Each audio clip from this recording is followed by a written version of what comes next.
또한 하나님 말씀 보겠습니다. 하나님 말씀 열왕기상 11장 28절 말씀입니다.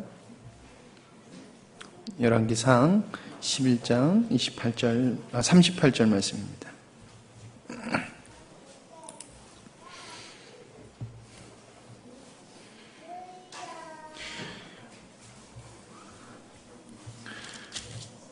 원래는 26절부터 40절까지 읽어야 되는데 여러분들 아시는 말씀이고 38절 말씀을 읽도록 하겠습니다.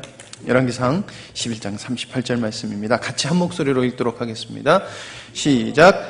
내가 만일 내가 명령한 모든 일에 순종하고 내 길로 행하며 내 눈에 합당한 일을 하며 내 종 다윗이 같이 내 율례와 명령을 지키면 내가 너와 함께 있어 내가 다윗을 위하여 세운 것 같이 너를 위하여 견고한 집을 세우고 이스라엘을 내게 주리라. 아멘. 오늘 하나님 말씀의 제목은 하나님의 절대 주권 그리고 하나님께 사명을 받은 자입니다. 하나님의 절대 주권 그리고 하나님께 사명을 받은 자. 하나님은 하나님의 당신의 백성이 당신이 원하시는 삶을 살길 원합니다. 어쩌면 이건 당연한 거죠. 우리가 자식이 있고 아니면 내가 결혼하면서 사람 부인이 있고 내가 원하는 대로 이렇게 커졌으면 좋겠고 내가 원하는 대로 했으면 좋겠고 너무 당연한 것 같습니다. 어떻게 보면 하나님의 뜻대로 하나님의 원하시는 삶을 사신다. 이거를 이렇게도 표현할 수 있을 것 같습니다. 하나님 마음에 합한 백성으로 살아가길 원하신다. 이런 이 길을 갈 수 있는 유일한 방법은 하나님의 주권 속에서 하나님의 주권에 순종하고 그 순종으로 인하여서 주님의 나타나심을 나왔을 때 이럴 때 가능하다는 것입니다. 오전의 말씀과 연결해서 보면 참 믿음을 가진 자들에게서 하나님이 원하시는 삶을 살아나갈 수 있다는 것입니다. 성경에서 하나님의 마음에 합한 사람이 있었습니다. 우리는 잘 알고 있습니다. 그 사람이 누굽니까? 바로 다윗입니다. 우리 하나님 마음에 합한 사람 할 때 이 영화 이런 거 있어서 참 좋을 것 같아요. 근데 성경이 이제 더 이상 기록을 안 하니까 제 이름은 여기다 못 넣을 것 같고. 근데 우리가 서로를 기억할 때 참 하나님 마음에 합한 사람, 하나님 마음에 보기에 따뜻한 사람 이런 칭호를 우리가 서로 가지면 참 좋을 것 같습니다. 하나님의 마음에 합한 사람 여러분 다윗이었습니다. 여러분 다윗의 삶은 우리가 다윗의 삶을 왜 위대하고 존경하고 본받아야 되는 삶이라고 이야기를 합니다. 왜 그렇습니까? 아마도가 아니라 다윗은 하나님 주권 아래서 하나님의 말씀을 끝까지 순종하여서 하나님의 언약을 맛본 사람입니다. 이걸 한마디로 하면 하나님을 끝까지 사랑한 사람입니다. 실수는 했지만 잘못도 했지만은 정말 끝까지 하나님을 사랑한 사람입니다. 하나님은 다윗에게 약속한 것처럼 이스라엘 왕이 되게 하셨고 그리고 이스라엘을 강한 나라로 세워주셨습니다. 그리고 그 나라는 우리가 잘 아는 것처럼 누구에게 이어집니까? 바로 솔로몬에게 이어집니다. 그러나 솔로몬은 그 아비 다윗과 달리 하나님의 주권 속에서 살지 않았습니다. 어떻게 보면 솔로몬은 굉장히 실패한 왕입니다. 하나님 관점에서 봤을 때는. 그리고 오늘 말씀 열왕기상 11장 말씀은 이 솔로몬의 왕국이 분열될 것을 미리 예언하는 구절입니다. 새로운 왕국이 이제 등장할 것이라는 것입니다. 그리고 새로운 왕국이 등극할 그 왕 여로보암에게 하나님께서 약속을 주시는 말씀입니다. 누구에게 했던 약속입니까? 다윗에게 했던 약속과 똑같은 약속입니다. 글을 조금 다르게 했지만 우리는 지식으로 하나님이 역사를 주관하신 하나님이라는 것을 알고 있습니다. 지식으로.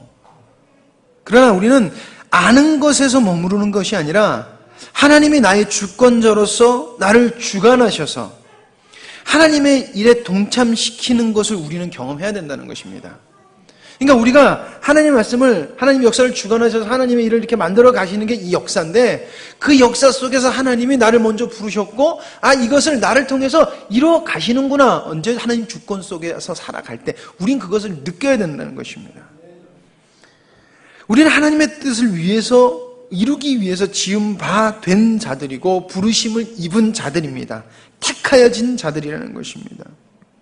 그리고 하나님께서 우리에게 주시는 것은 여러 가지가 있습니다. 우리에게 주신 것, 여름성애가 이제 다가오고 있습니다. 이런 모양은 다를 수 있지만 하나님께 사명을 받은 존재들입니다. 성경에서 나오는 사람들과 우리와 동일하다는 것입니다. 하나님 주권 아래서 하나님께 사명을 받은 자들. 그렇다면 우리는 하나님 주권 속에서 하나님의 방법, 믿음으로써 순종하는, 그러므로 하나님의 뜻을 이루어가는 삶을 살아야 될 것입니다. 다윗도 솔로몬도 여로보암도 그 후세의 모든 왕들도 하나님 주권 속에서 하나님의 뜻을 이루어야 됐습니다. 누구처럼? 저희들처럼. 그래서 오늘 말씀을 통해서 하나님의 주권과 우리의 관계, 하나님께 사명을 받은 자, 그래서 그 관계에서 무엇이 중요한가, 무엇을 우리가 해야 되는가, 무엇을 인식해야 되는가 함께 나눠보도록 하겠습니다. 첫 번째로는 하나님의 부르심에 대한 바른 인식이라는 것입니다. 하나님에 대한 바른 인식. 하나님은 당신의 백성을 작정하심으로 당신의 뜻을 작정하심으로 불가항력적인 은혜를 부어주셔서 당신에게 속하게 하십니다. 그래서 은혜를 받은 것이죠. 그래서 우리는 분명히 하나님의 바른 부르심이 있느냐를 우리 삶 속에서 체크해 봐야 된다는 것입니다. 이건 사명자를 말하는 것이 아닙니다. 사명을 자로 말하는 것이 아니라 구원의 확신이 있는 사람, 정말 예수 그리스도를 마음에 믿고 참 믿음을 가진 사람들은 하나님의 작정하신가 그 불가항력적인 은혜를 보고 마치 사명자의 모습, 우리가 생각하는 사명자 있잖아요. 그 모습을 가지고 살아가게 되더라는 것입니다. 참 믿음을 가진 사람들이 어떤 사람 그러잖아요. 목회자보다 낫네 이런 말들을 하잖아요. 꼭 사명자처럼 살아가잖아요. 그것처럼 우리가 그것을 받았느냐라는 것을 우리 삶 속에서 찾아봐야 된다는 것입니다. 자, 오늘 말씀 열왕기상 11장 38절 서두에 보면 이렇게 말해야죠. 내가 만일 그리고 이야기를 합니다.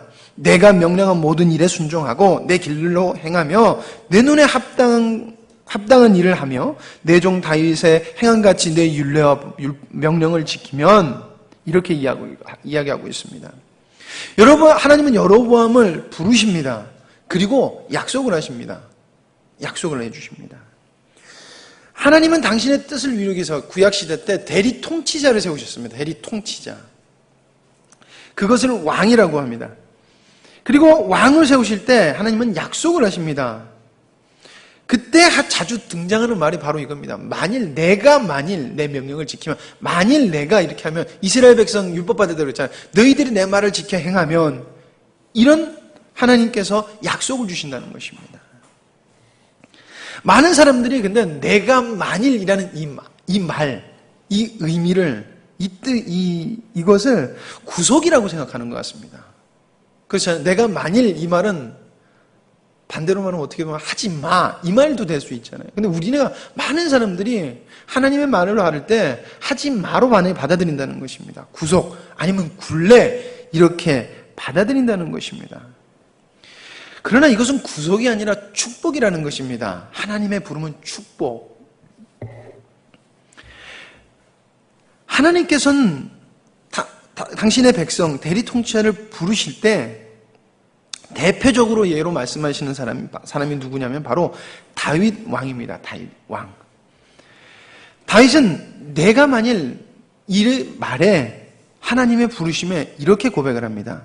사무엘하 7장 18절. 하나님께서 여러 가지 말씀을 선지자 사무엘을 통해서 말씀하시고, 그러자 다윗은 성막에 들어가서 여호와 앞에 앉아 이렇게 기도하였다. 주 여호와여, 나는 누구며 내 가족은 무엇인데 나에게 이런 축복을 베풀어 주십니까? 이제 왕이 되려고 올라가는 다윗이 이런 고백을 합니다. 자신을 부르시고 세우신 하나님의 섭리를 축복이라고 이야기합니다. 여러분, 다윗이 왕위에 오르는 건 굉장히 당연한 일입니다. 그렇죠? 어느 날 사무엘이라는 사람이 느닷없이 찾아옵니다. 사무엘이라는 제사장이 느닷없이 찾아와요. 그리고 형들 다 치우고 가장 어렸던 자기에게 기름을 붓습니다. 그리고 한마디 합니다. 너는 왕이 될 거야. 그리고 그의 인생이 어떻게 됩니까? 세상 말로 말하면은 꼬입니다. 그렇잖아요. 아무 생각도 없이 양치고 있는데 갑자기 다윗아 와봐 왔어요. 갑자기 어떤 할아버지가 나타나서 머리 기름 부어요.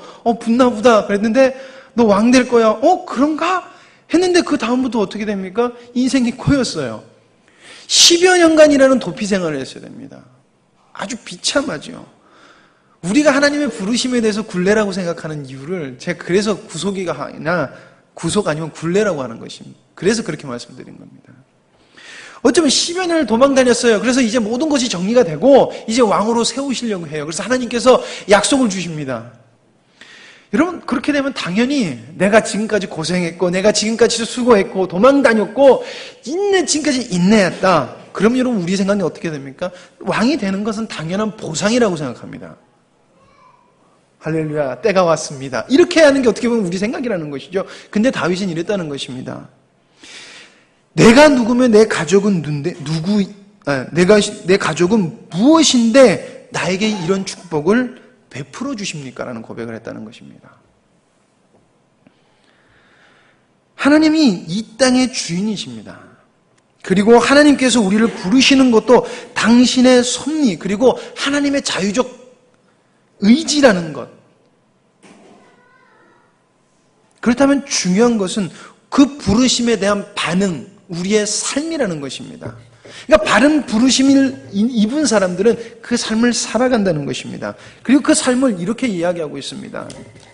내가 만일 모든 일에 순종하고 내 길로 행하며 내 눈에 합당한 일을 하며 내 종 다윗의 행함같이 내 율례와 명령을 지켜라. 이것이 하나님의 명령이라는 것입니다. 약속이라는 것입니다. 여러분 이것을 지키고 살아가는 사람들이 바로 하나님의 부르심을 합당하게 받았고 온전히 인식하고 있는 사람의 모습이라는 것입니다. 누구냐는 걸 아는 것이지요. 여러분 하나님의 부르심은 우리에게 짐이 돼서는 안 될 것입니다. 만약에 그게 짐이 된다면은 우리는 아직 하나님을 우리 삶의 주권자로서 인정하지 않는 것입니다. 아니면 주권자로 인정하되 폭군 정도로 인정하는 것입니다. 은혜의 하나님이 아닌 사랑의 하나님이 아닌 두려워서 어쩔 수 없는 그러나 성경은 분명히 그것은 하나님의 관계, 온전한 관계가 아니라고 이야기하고 있습니다. 우리는 하나님이 우리에 대한 부르심을 다시금 생각해 봐야 될 줄 압니다.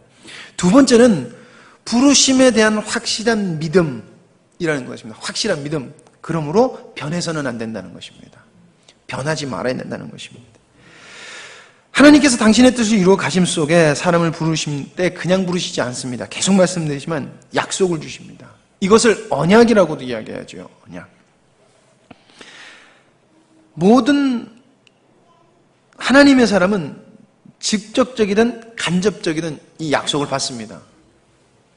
제가 직접적이라고 간접적이라고 한 이야기는 그거였습니다. 구약이나 신약이나는 예수님이나 하나님이 선지자를 통해서나 아니면은 당신이 그 천사를 통해서 나타나셔서 말씀하시죠. 그러나 우리는 지금 뭘로 듣습니까? 하나님의 말씀으로 받죠. 그래서 직접적이든 간접적이든 이란 말을 제가 굳이 쓰는 것입니다. 자, 어쨌든 받습니다. 하나님을 사랑하는 것은 여러분 하나님을 사랑한다는 것은 그 받은 것을 끝까지 믿고 신뢰하는 것입니다. 끝까지 믿고 신뢰하는 것. 여러분 우리가 믿음은 구원의 끝이라고 생각하는데 구원은 시작이 있다는 것입니다. 제가 자주 말씀드리는 것 중에 우리가 예수님을 알고 믿은 다음에 우리가 죽지 않잖아요. 예수님을 믿은 다음에 우리 인생이 끝나지가 않잖아요. 그 인생은 우리가 죽을 때까지 우리 인생은 살아야 되잖아요. 그러면 우리가 예수님 믿은 그 시간은 시작점이라는 것입니다. 무슨 시작점? 부르심에 합당한 인생을 사는 시작점. 그래서 우리는 끝까지 믿고 끝까지 순종해야 된다는 것입니다. 언제까지? 우리 죽을 때까지. 하나님은 당신의 주권으로 이 땅에 왕을 세우셨습니다. 그리고 그 왕은 하나님을 철저하게 신뢰했어야 되고 백성들의 믿음의 본이 됐어야 되는 것입니다. 그리고 그의 백성을 하나님이 원하시는 길로 인도해 나갔어야 되는 게 대리통치자 왕이라는 것이죠. 그걸 우리라고도 봐야 되는 것입니다. 그래서 성경을 보면은 다윗을 제외한 모든 왕들이 그렇게 가지 못했습니다. 오전의 말씀에 참 머리에 탁 박히는 말씀이 있는데, 언약을 지키지 않는다는 것은, 불순종은 이렇게 말씀했어요. 불순종은 하나님의 말씀에 동의하지 않는 것이다. 여러분, 불순종은 하나님의 말씀에 동의하지 않는다는 것이다. 저는 이렇게, 언약을 지키지 않는다는, 그것도 비슷한 말입니다. 언약에 동의하지 않는다는 것입니다. 왕들에게 하나님께서는 이렇게 할 것이야 라고 말을 했습니다. 만일 해가지고 여러 가지를 말씀하셨습니다. 그건 약속이라는 것입니다. 그럼 실실하게 그것을 믿고 순종해 나가야 되는 것입니다. 근데 그걸 지키지 않습니다. 무엇입니까? 계속해요. 하나님의 말씀을 동의하지 않는다는 것입니다. 믿지 않았다는 것입니다. 하나님에 대한 절대적 신뢰, 이것은 우리를 부르신 하나님에 대한 우리의 믿음이고 신뢰고 그분에 대한 경배와 영광인 것입니다. 오늘 말씀에서 솔로몬에서 그 아들에게 왕위가 넘어갈 때 하나님께서 그 나라를 둘로 쪼개실 것을 말씀해 주고 계십니다. 예언하십니다. 그리고 그 이유를 33절에 기록하고 있습니다. 이는 저가 나를 버리고 시돈 사람의 여신 아스다롯, 모압의 신 그모스, 암몬 자손의 신 밀곰을 숭배하며 그 아비 다윗의 행함 같지 아니하여 내 길로 행하지 아니하며 나 보기에 정직한 일과 나의 법도를 나의 율례를 행치 아니하였느니라. 다윗하고 반대로 살았다는 것입니다. 솔로몬 하면 사람들이 생각하는 거, 솔로몬 하면은 지혜를 생각합니다. 솔로몬 하면 지혜. 역사상 최고의 지혜왕. 그러나 하나님이 말하는 솔로몬은 여호와 앞에서 온전치 못한 솔로몬이라는, 하나님과 반대로 살아왔던 솔로몬이라는 것입니다. 하나님의 평가는. 여러분, 33절 말씀이 이렇게 읽으면 별로 와닿으시지 않으시죠? 그냥 우리가 생각하면 우리가 저 불교도 가서 좀 인정해주고 불당 가서 그냥 이렇게 합작 좀 하고 같이 그냥 예불 참석하고 저거 원불교 가서 좀 참석하고 아니면 또 다른 데 가서 참석하고 뭐 이 정도로 생각하시는데, 여러분 33절에서 말한 우상 아스다롯, 그모스, 밀곰, 이 신들, 이 우상에게 제사를 지내는 행위가 얼마나 악했냐면은, 아스다롯은 바알하고 꼭 연결이 돼요. 우리가 아세라죠. 아세라 목상, 아세라와 아스다롯하고 비슷한 신이라고 보면 되는 거예요. 파생된 거거든요. 그러니까 아스다롯에게 제사를 지낼 땐 남자 제사장, 여자 제사장이 모여서 음탕한 것을 해요. 그러면 신이 기뻐하신다는 거예요. 그래서 모여서 음탕한 행동을 하는 거예요. 그게 제사예요. 그모스와 밀곰한테 제사를 드리는데 어떻게 하는 줄 아십니까? 불을 피워놓고 인신제사를 거기서 사람을 태워 죽여요. 누구? 애들을. 어른도 안 태워요. 애들을. 자식을. 제사장의 자식이나 자식들을 태워 죽여요. 번제로 드려요. 그런 악행을 하는 우상을, 그 행위를 허용했고 동참했다는 것입니다. 분양할 수 있게끔 해줬다는 것입니다. 하나님 성전 옆에서. 이렇게 얘기하면 돼요. 목사인 제가 여기서 설교 잘하고 저 법당 가가지고 설교 아니죠? 그거 뭐라 그러죠? 설법을 하는 거예요. 말이 안 되죠. 제가 여기서 설교하고 조금 있다 여러분들 몰래 저기 가서 제가 설법을 한다고 생각해요. 말이 안 되는 거예요. 근데 그것을 했다는 것입니다. 그래도 그건 건정은 하지요. 사람을 죽이고 사람을 태워 죽이고 온갖 음란한 것을 하는 것을 솔로몬은 허용해 줬다는 것입니다. 뭐 때문에? 자신의 나라를 지키기 위해서. 솔로몬은 자신의 지혜로 자기 방법대로, 자기가 보기 좋은 대로 나라를 이끌어갑니다. 그리고 그 방법 중에 하나가 이방 여자들과 결혼하는 것이에요. 화친을 맺어서 전쟁이 없도록 하는 것입니다. 우리가 잘 아는 것처럼 이건 하나님께서 금한 것입니다. 역사상으로 솔로몬하고 아합 왕 때 가장 마병과 병거가 제일 많았던 기록을 세우는 게 솔로몬 시대하고 아합이에요. 근데 아합도 이방 여신을 섬겼고 이방 여자와 결혼했고 솔로몬도 그렇다는 것입니다. 왜 하나님이 금한 것을 했습니까? 자신의 나라를 지키기 위해서. 자기 보기 좋은 대로 행했다는 것입니다. 즉 자기가 주인이 돼서 내 마음대로 살았다는 것입니다. 하나님에 대한 신뢰가 없었다는 것입니다. 하나님을 사랑하지 않았다는 것입니다. 그럼 오늘 말씀이 여로보암은 어떻습니까? 여로보암도 하나님의 말씀을 받습니다.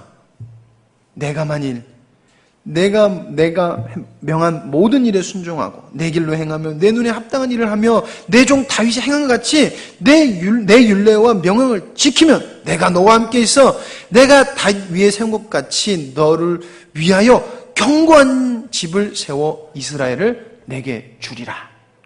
다윗하고 똑같이 약속합니다. 참으로 재밌는 것은 여러분 여로보암이 에브라임 지파인데 솔로몬에게 대적해서 자기가 왕이 되고 싶었던 사람이에요. 이 사람이 역사상으로. 에브라임 지파하고 솔로몬은 유다 지파잖아요. 그때만 해도 약간 부족적인 성향이 이 사람들이 강했어요. 유대인들이. 그래서 다윗도 자기가 왕이 됐지만 갑자기 왕으로 탁 등극한 게 아니고 몇 년 지나서 됐거든요. 왜냐하면 각 지파마다 족장들이나 족장의 두령들이 허용을 해줘야 돼요. 당신은 우리가 왕으로 섬기겠습니다라는 그것을 받았어야 돼요. 솔로몬도 그걸 받았는데 에브라임 지파가 굉장히 힘이 강했어요. 그 당시에. 유다 지파하고 힘이 비슷비슷해요. 그러니까 에브라임 지파에서는 어떤 생각을 하겠어요? 우리 지파에서 왕 세웠으면 좋겠다. 그리고 그 생각을 제일 많이 했던 사람이 누구냐면은 여로보암이었어요. 여로보암은 세상 말로 말하면 솔로몬 제끼고 왕 되고 싶었던 사람이에요. 근데 그 사람에게 하나님께서 약속을 합니다. 축복이죠. 어느 날 자기의 소원을 이루어주겠다는 약속을 받습니다. 그리고 여로보암이 기적처럼 왕이 오릅니다. 르호보암에게 마음이 상한 다른 지파들이 여로보암에서 당신이 우리의 왕이 되어 주세요. 이러고 자기가 왕 되려고 막 노력한 게 아닌데 왕이 됩니다. 그러면 왕이 된 여로보암은 어떤 삶을 살아야 됩니까? 어떤 삶? 이제 왕이 됐습니다. 하나님의 말씀, 하나님의 언약을 왕이 됐어요. 그럼 어떤 삶을 살아야 됩니까? 단순합니다. 명령에 순종하고 하나님의 길로 행하고 하나님이 보기 좋으신 대로 행하고 다윗이 행한 것처럼 율례와 명령을 지키면 되는 것입니다. 자, 그럼 이것을 이렇게 얘기할게요. 우리가 어떻게 행하면 됩니까? 명령에 순종하고 하나님의 길로 행하고 하나님의 보시기에 합당한 그것이 무엇인지 여쭤보고 다윗이 행한 것처럼 다윗을 따라가기에 다윗이 율법과 명령을 지킬 것처럼 우리도 그 마음을 쏟아가면 된다는 것입니다. 이걸 한마디로 요약하면 하나님을 사랑하면 된다는 것입니다. 그러나 여로보암이 위기가 오자 어떻게 변질됩니까? 하나님을 저버리고 자기가 자기의 방법대로 나라를 통치합니다. 위기가 오자 변질된다는 것입니다. 참 믿음을 가지지 않은 사람들은 위기가 오면 변질되지요. 무슨 말입니까? 제대로 된 부르심을 자기가 인지하지 못했다는 것입니다. 하나님이 주신 나라가 자기 나라가 되어버렸습니다. 구원은 하나님을 위한 겁니다. 근데 구원이 나를 위한 게 되어버리는 순간 변질될 수밖에 없다는 것입니다. 하나님의 주권은 그 속에서 없어집니다. 하나님의 주권이 없어지면 어떻게 됩니까? 우리는 하나님하고 원수가 됩니다. 하나님은 우리를 당신의 뜻을 이루라 먼저 부르셨습니다. 그러면 우리는 주님을 사랑해야 됩니다. 그리고 변질되지 말아야 됩니다. 여러분 말씀드렸죠. 우리가 믿음을 가진 그 순간은 믿음을 가지고 끝나는 시간이 아니라 이제 그 믿음을 가지고 주님 앞에 온전함을 이루어 그리스도의 장성한 분량을 이루는 그 시작점이라는 것입니다. 그것은 매우 중요한 것입니다. 귀찮아. 좀 쉬지. 생각해보지의 문제가 아니라는 것입니다.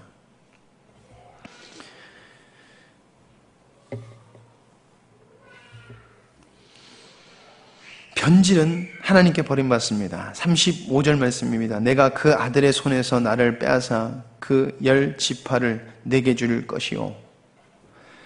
여러분 다윗에게 주신 축복, 그것을 솔로몬이 빼앗겨 버립니다. 하나님의 주권에 대한 변질은 하나님의 은혜의 소멸이라는 것입니다. 여러분, 그러나 우리는 지금 하나님께서 우리에게 보혜사를 주셔서 그분께 순종만 하면 우리의 인생을 주관해 나가시는 은혜를 우리에게 베풀어 주셨습니다. 여러분, 우리는 하나님께 주권을 드리면 되는 것입니다. 여러분, 하나님은 진노의 하나님이 아니십니다. 오래 참고 인자하시고 자비가 많으신 하나님입니다. 그래서 우리는 그분의 주권에 순종하며 나아가면 되는 것입니다. 변질되지 않으면 되는 것입니다. 마지막으로 함께 나눠보고 싶은 말씀은 순종은 지킴이라는 것입니다. 지키는 것, 지킴, 보호하는 것이라는 것입니다. 하나님은 당신의 명령에 순종하는 사람에게 복 주시는 하나님이십니다. 복 주시는 하나님. 다윗의 순종은 솔로몬을 지킵니다. 솔로몬에게 은혜가 흘러가죠. 솔로몬의 나라에서 왕국이 깨어지지 않는 은혜를 받습니다. 우리가 순종해야 되는 이유는 하나님의 관점으로 하나님의 뜻을 이루기 위함입니다. 그러나 우리 인생을 살아가면서 우리의 인생 속에서 지혜로 본다면 하나님께 순종하는 것은 우리 후대, 우리 가정, 우리 교회를 지키는 것입니다. 또 개인적으로 보면 우리 가정의 자녀들을 지키는 것입니다. 여러분, 솔로몬의 죄는 정말 악합니다. 역사상으로 이스라엘 역사상으로 가장 악한 왕 하면은 이스라엘을 멸망시키기로 작정하신 마음을 먹으신 하나님의 마음을 먹게 한 왕이 누군지 아십니까? 퀴즈입니다. 예? 누군지 아십니까? 유대를 내가 반드시 망하게 할 거야. 내가 뜻을 안 돌이킬 거야. 라고 하나님께서 직접 말씀하신 왕이 있습니다. 누구입니까? 솔로몬은 아닙니다. 예. 누군 줄 아십니까? 예? 누군지 아십니까? 누군지 아십니까? 므낫세입니다. 므낫세. 여러분, 므낫세의 아버지가 누굽니까? 히스기야 왕입니다. 근데 히스기야 왕이 하나님 앞에 고침을 받고 제일 큰 실수를 한 게 므낫세를 난 실수라 그래요. 근데 그게 왜 그러냐면은, 왜 그 말을 하냐, 그때 히스기야의 영적 상태가 별로 안 좋았을 것이라는 것입니다. 이게 제가 이게 재밌어서, 그때 우리 철로역정 하면서, 어쨌든. 어떤 말인데 그 이해가 안 돼서 계속 역사책을 찾아보고 역사를 뒤져봤는데, 그때 당시 히스기야 왕의 아버지는 또 누군지 아십니까? 아하스 왕입니다. 근데 이 아하스 왕이 선한 왕이 아니라 이 아하스 왕도 엄청 악한 왕입니다. 그러니까 나라를 완전히 송두리째 이방신을 섬기게끔 만들어 놓은 왕이 히스기야의 아버지예요. 그러니까 히스기야 왕이 돼서 했던 게 뭐냐면은 나라의 모든 것을 쏟아부어서 자기 재산을 쏟아부어서 나라를 종교 개혁을 시켰어요. 그리고 후대에 갔을 때 이 히스기야가 그러니까 세상적으로 힘이 좀 약해졌대요. 왜냐하면 재정도 그렇고 여러 가지로. 그리고 설상가상으로 아프기까지 한 거예요. 그리고 고침을 입고 다시 하나님의 말씀을 쭉 따라산 게 아니라 그때 만들어낸 게 므낫세라 그래요. 그러니까 후대에 좀 믿음이 많이 무너진 상태에서 므낫세를 만들었다 그래요. 어쨌든 므낫세가 자기 아버지를 보고 좋은 것을 닮은 것이 아니라 아버지가 아닌 아하스를 보고 아하스를 닮아갔습니다. 이 아하스 왕이 얼마나 악한 왕이었냐면은 아수르하고 암몬하고 이집트 이 사이에서 아주 정치로 골치가 아파요. 계속 침략받고 힘들고 어려운 게 있어요. 그래서 하나님께서 너 그래도 끝까지 나만 순종해 이렇게 말씀하셨는데 이 사람이 하나님만 순종한 게 아니라 이 나라 가서 자기 좀 살려달라고 그랬다가 거절당하고 저 나라 가서 살려달랬다고 거절당하다가 결국에는 자기를 침범하는 암몬한테 가가지고 내가 너희들한테 종할 테니까 내가 너희 신도 같이 섬기고 할 테니까 우리 좀 봐줘 이랬던 거예요. 그래서 했던 게 뭐냐면은 그래서 자기 자식 그러니까 아하스가 자기 자식을 불 가운데로 지나가게 했다 성경에서 이렇게 이야기하고 있거든요. 뭐예요? 자기 아들을 태워서 암몬 신 밀곰이죠.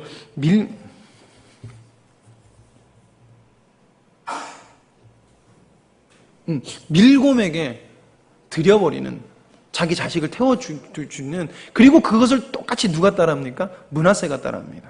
므낫세도 자기 자식을 태워 죽이는 일을 서슴없이 합니다. 나라의 번영을 위해서.